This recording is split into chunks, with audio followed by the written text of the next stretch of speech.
Hello, this is Teresa. I'm back with another card tutorial for Dare to be Artsy. I will be putting together 3 different cards today. They will all have a similar background that is created using brush markers, and it is a very easy technique to do. I'll also be featuring a layered stamp set from Dare to be Artsy along with another sentiment set as well. So let's get started. So I'll start by creating the backgrounds first. I'm going to be using a piece of white cardstock cut to 4 1/4 by 5 1/2 on each one of these. I will be trimming some of these down later. And what you'll notice is I am using a Misti and a clear stamping block to guide me in drawing the lines. And one of the things I found that helped is to make sure to start drawing off of the paper and across on the other side. So that's why I didn't put it directly in the corner whenever I put it in here with some temporary adhesive. And what I'm doing with the markers is because everything I'm using today has both a brush tip end as well as a fine tip end, is I will get some variation in the length, not the length, but the width of the stripe, and even some color variation by using both the thin end as well as the brush tip end. So I just slide the block around and draw lines, as randomly as I can until I'm satisfied with the way that it looks. So this first panel that I'm doing is basically just a teal shade as well as a lime green shade in contrast for that. And then the next one I will be doing is very similar. I'm just going to be using an orange as well as kind of a mustardy yellow shade for this second panel. One thing I would advise is probably, even though I have sped this up quite a bit, it probably would have been better if I had slowed down a bit more than I did whenever I was filming this in real time, because I made a few little mistakes here and there, some of which I was able to trim off and make work anyway. I wanted one of the panels to be going vertical rather than in the portrait orientation. So as you can see, this panel I've turned the opposite way, and I'm using a T-square ruler to guide me as far as drawing all my stripes onto the card panel.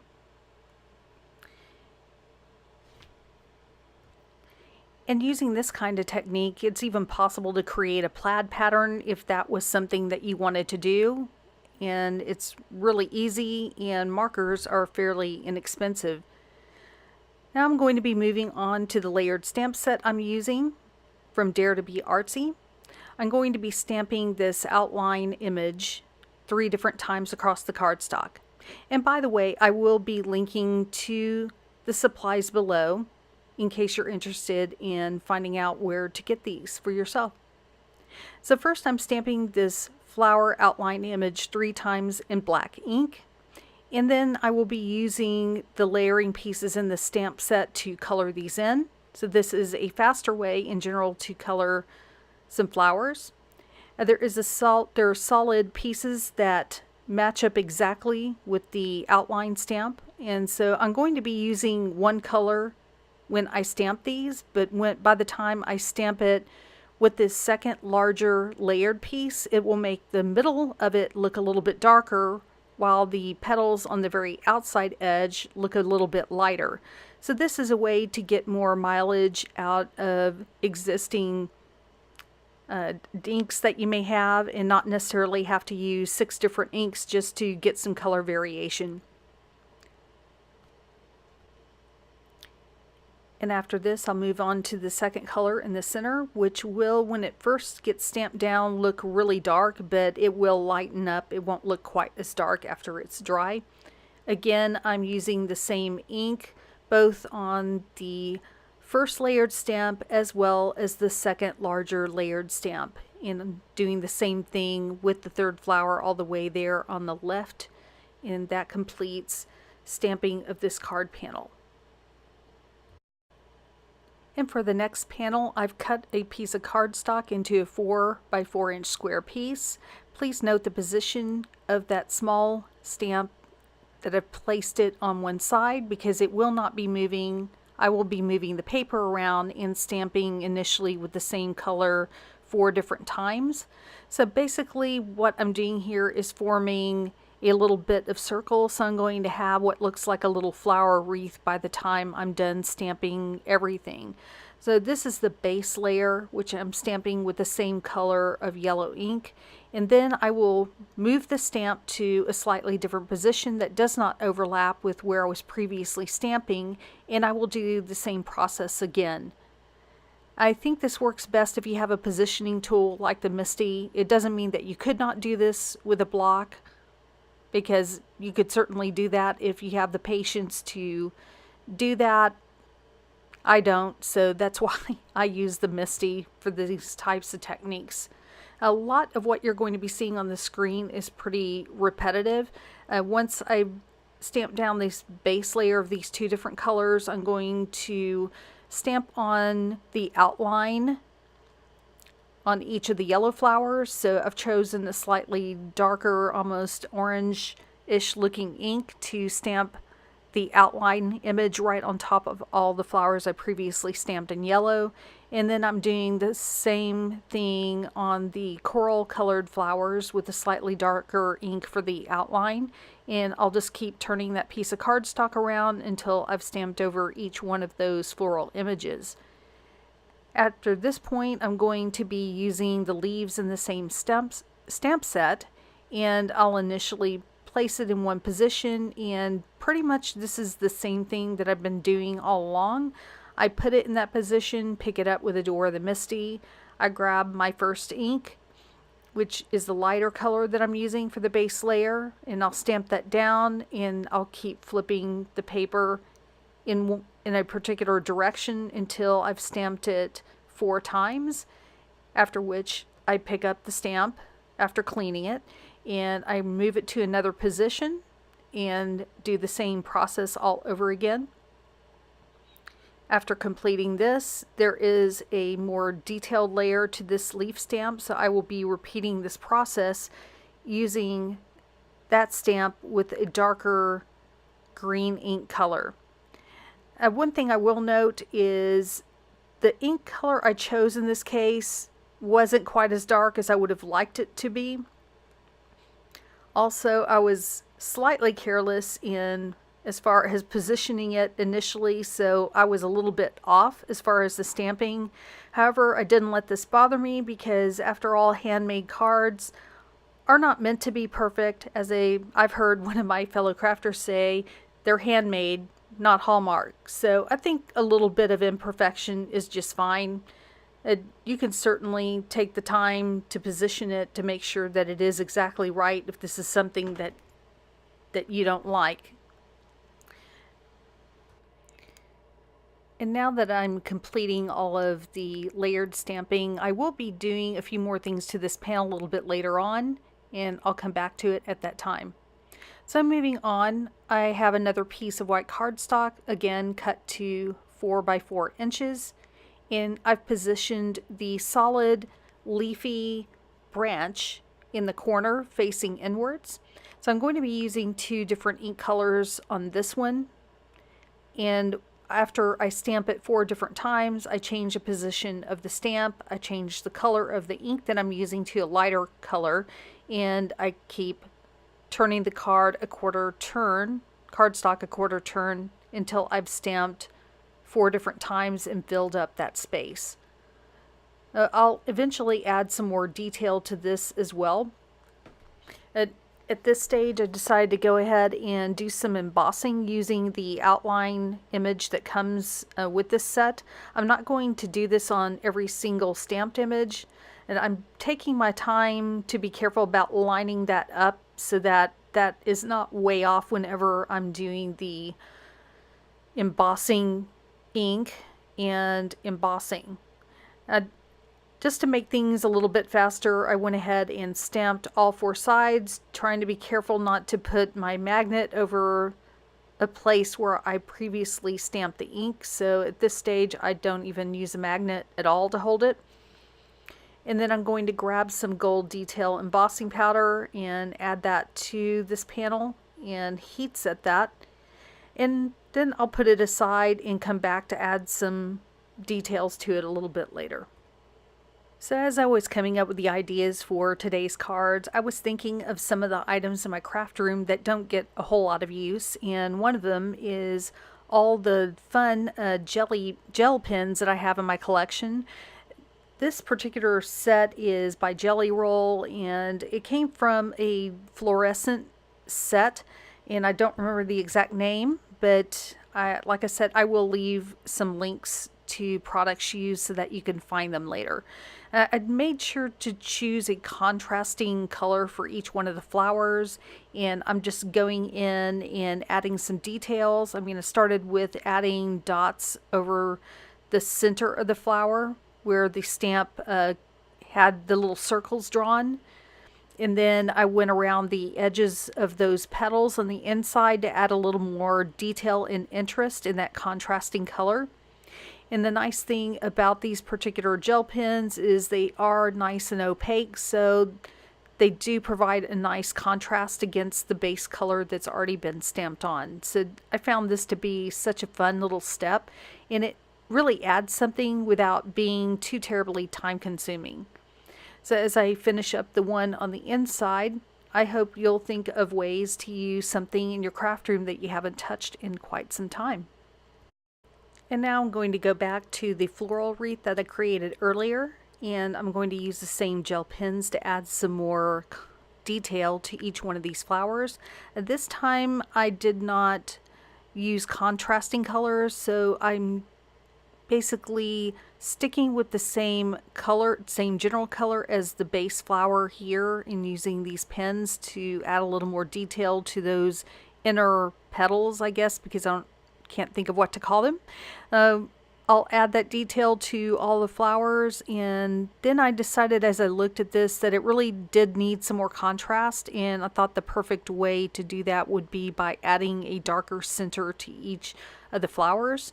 And even though the stamp set does come with a stamp that you can use to color the inside of each of these flowers, at this stage, since I had already added that gel pen and it would just get smeared if I try to do any more stamping, I decided it was just as easy, if not easier, to just use a marker and fill in the center of each of the flowers with a dark brown color. And once I finish that, I will fussy cut all the way around the edges of this stamped image so it looks more like a wreath overall. And by the time I get done with that, I thought the center of the flowers still needed a little something, so I end up going back to those a little bit later after cutting out this entire image, and I added some dots with the yellow gel pen to each one of the centers, and at that point I was pretty happy with the way that it looked.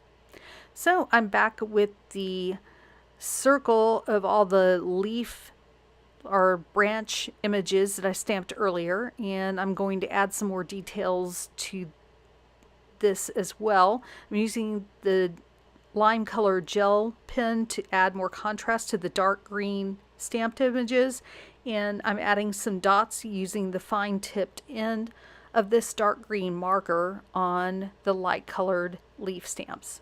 So that's what it looks like. And now it's time to start working on constructing the cards. So to add some contrast to this first card, I'm going to cut some black cardstock, and I think it was about 2 3/4 inch wide as far or in height, and then I cut it to 5 1/2 the other direction.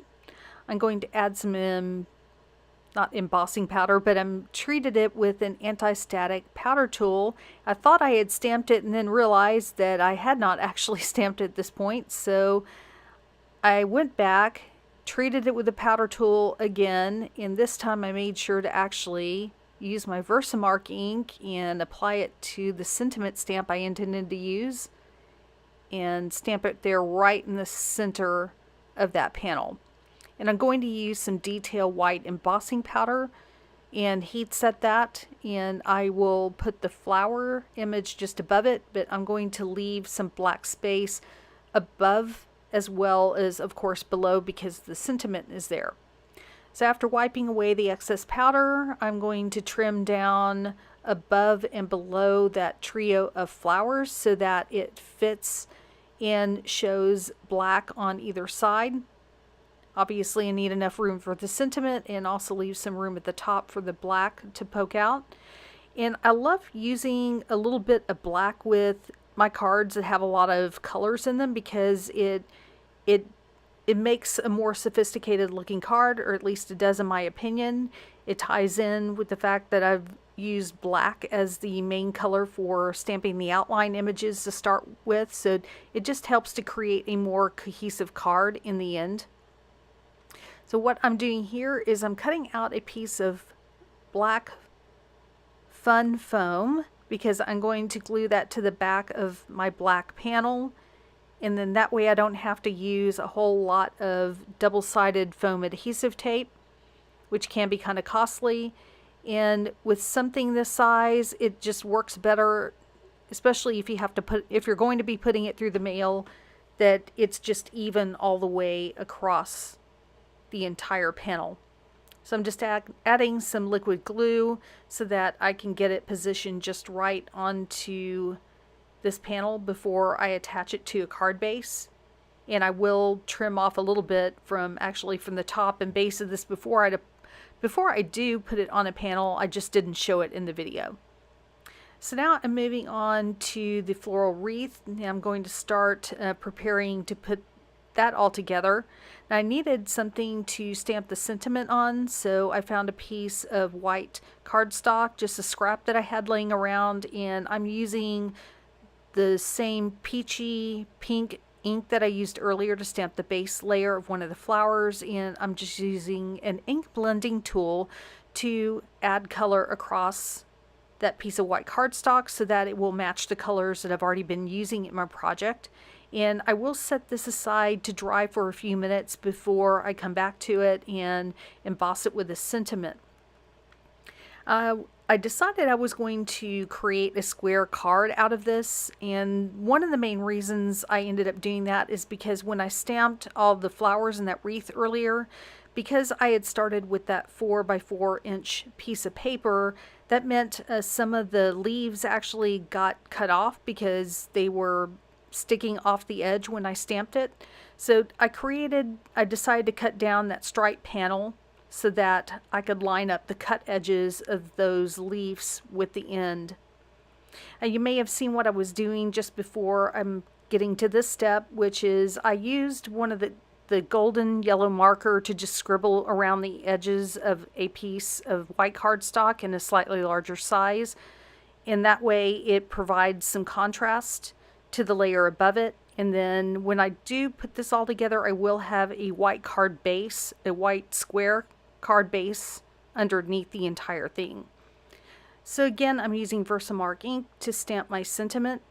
I'm using the Sending Hugs sentiment. It's from the You've Got Mail stamp set. So far today, all sentiments that I used came from that same stamp set. So I'm using white detail embossing powder again, and after heat setting it, I'll trim down my sentiment, or the paper around the sentiment, and after I do that, I'll cut little fishtail at the end on either side before I attach it to the project. And I'm using double-side foam adhesive tape that will go underneath the sentiment that I have cut out. Before attaching that, I'm also going to pop up the floral wreath that I created. First, I'm going to glue down the stripe panel to the base layer below that. This is the one I was describing earlier that has the marker scribbled around the edge, but once you glue this down, you can't tell that the entire panel wasn't colored before. So I'm going to add the foam adhesive to the back of the wreath right here. And once I do that, one thing I want to be careful of is that when I turn it over, that I position it so that the cut edges of those leaves line up with the edges of the stripe panel. If that doesn't make a lot of sense right now, I think when I turn it over, it will in a moment. So I'm removing all the backing from the foam adhesive tape. I'm going to turn it over, and then I'm careful to position it so you see the flat edges of some of those leaves will line up with the flat edges on the sides of the square. Hopefully that makes sense. So finally, I'm attaching the sentiment right across the center of the card, and the final thing I will do is put that on a square or card base. At least you'll see it towards the end of the video. So now moving on to the vertical stripe panel I created near the beginning. I'm going to trim this down so I can get rid of in part, some of the messy ends where I was a little bit sloppy at the beginning. And I also want to have a matted edge around this, so it turned out just as well that I needed to cut that off. I created another mat that would fit exactly around the leafy stamp image, and you may have noticed that I actually die cut that into a smaller square, so it's smaller than it was when I initially finished. And so I'm adding a sentiment to a piece of vellum, and I'll add some gold detail embossing powder to that to match what I've already put onto some of the leafy branches on my card panel. And then I will put all this together. I won't bore you by showing you all the gluing that's involved, except apparently I did anyway. Anyway, I'm going to add some multi-matte adhesive to the back of the sentiment so that it doesn't show through the vellum whenever I put it across the leafy panel there. And now that that's finished, I will glue that down to the card, and that will complete it. So here are all 3 cards again. I am so glad you joined me again today. I hope you will take a moment to subscribe to the channel if you haven't already done so, and leave me a comment if you'd like. Until then, I dare you to be artsy.